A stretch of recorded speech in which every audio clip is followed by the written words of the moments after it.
கடந்த 27ஆம் தேதி கரூரில் நடைபெற்ற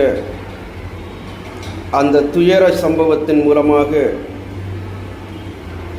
41 அப்பாவி பொதுமக்கள் உயிரிழந்ததை தொடர்ந்து கிட்டத்தட்ட 3 நாட்களுக்கு பிறகு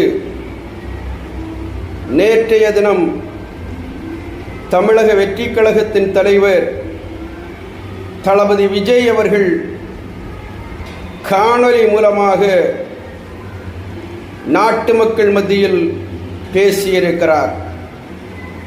அந்த காணொலியை அவர் வெளியிட்ட உடனேயே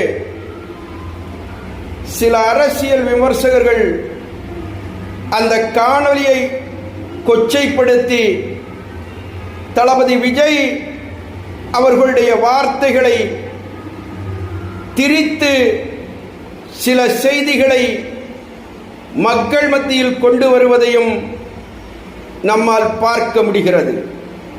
அவர் காணொலி மூலமாக நாட்டு மக்கள் மத்தியில் என்ன பேசியிருக்கிறார்னா,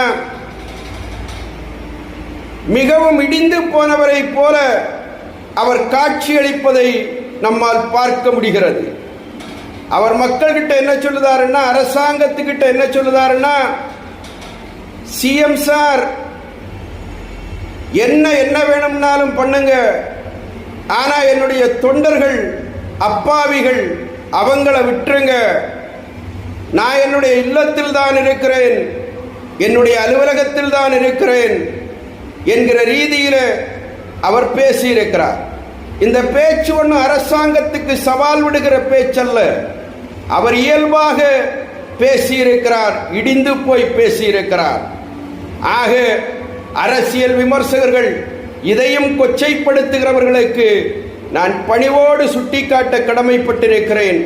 பல்வேறு அரசியல் தலைவர்கள் இந்த நிகழ்வு குறித்து செய்திகளை வெளியிட்டிருந்தாலும் கூட நாடாளுகிற முதலமைச்சர் ஐயா எம்.கே. ஸ்டாலின் அவர்கள் வெளியிட்டிருக்கிற ஒரு வீடியோவிலே காணொலியிலே அவர் சொல்றார், என்ன சொல்றாருன்னா, எந்த தலைவரும் தன்னுடைய தொண்டர்கள் சாக வேண்டும் என்று நினைக்க மாட்டார்கள் என்கிற செய்தியை பெருந்தன்மையோடு அவர் வெளியிட்டிருக்கிறார். ஆக அந்த வழியில் அதை பின்பற்றி அரசியல் விமர்சகர்கள் தங்களை நகர்த்தி கொள்ள வேண்டும்.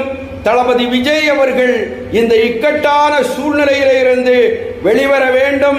தன்னுடைய பயணத்தை அவர் இறைவன் துணையோடு தொடர வேண்டும் என்று இறைவனை வேண்டி விடைபெறுகிறார்.